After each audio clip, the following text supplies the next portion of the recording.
there, knitters. Welcome to Knit Talk with a Tech Editor. I'm Megan of the Unapologetic Knitter, and I'm a tech editor.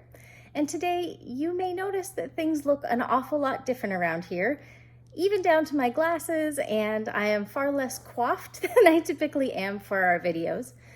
If you follow me on social media, you may have been aware that we've been going through some big changes around our house. Our youngest dog, Moo, who you often see over my shoulder in my videos, had to go in for a double knee surgery this past week. He had patella luxation and in both knees. It came on very, very quickly.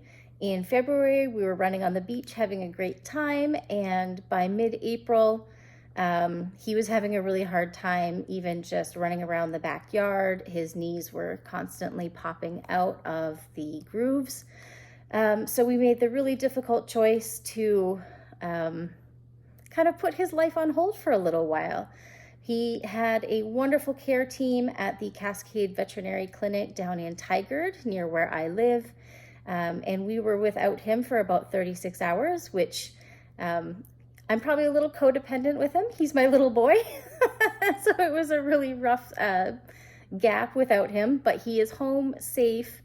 And I think the one thing that we've learned a lot from not only not having him here, but seeing the amount of care that he requires, is that we needed to slow down a little bit. We've been running pretty hard this year for various reasons, most of them which are work related.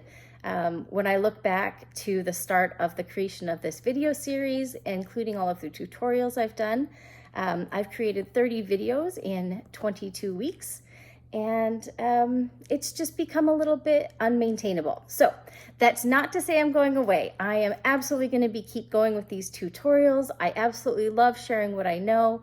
I love seeing you all have your aha moments and getting your emails telling me what you want to learn more about. So that's not going away.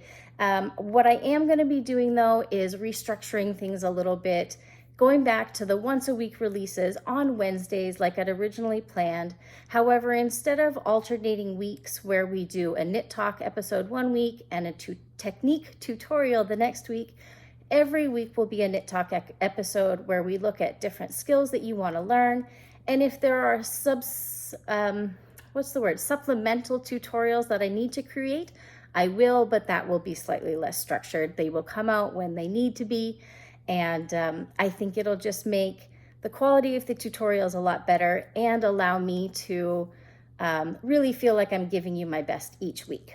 So with all of that said, as we go through Moo's recovery, so we are on day 4 today, if that's right. Yes, I'm recording this on Saturday. Typically I record them the Tuesday before the Sunday come out. Like that's how crazy our month has been, or our week has been, pardon me. So as we sort of look back at look ahead at how much work we're going to be doing, I'm going to be taking the next couple of weeks to really focus on Moo's care. It's kind of a full-time job for me because my job as my own boss is slightly more flexible than my husband's.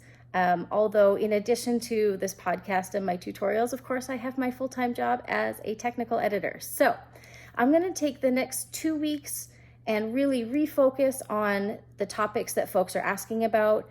2 specific ones that I'm going to be looking at are shaping for bust starts. There are 2 methods, one of which I have used, one I had not used, and I'm really excited about what I'm learning about it. And then the other one is about carrying colors up the work,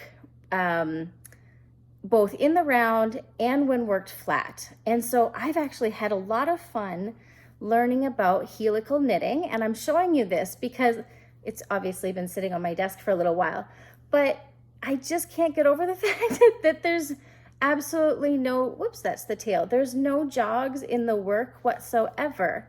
So this is a method that you can certainly use for striping when you're doing different colors, but we're going to be looking about how to do it when you're using hand-dyed yarn where you want to not worry about pooling or if there's differences between your skeins. So I'm really excited about that.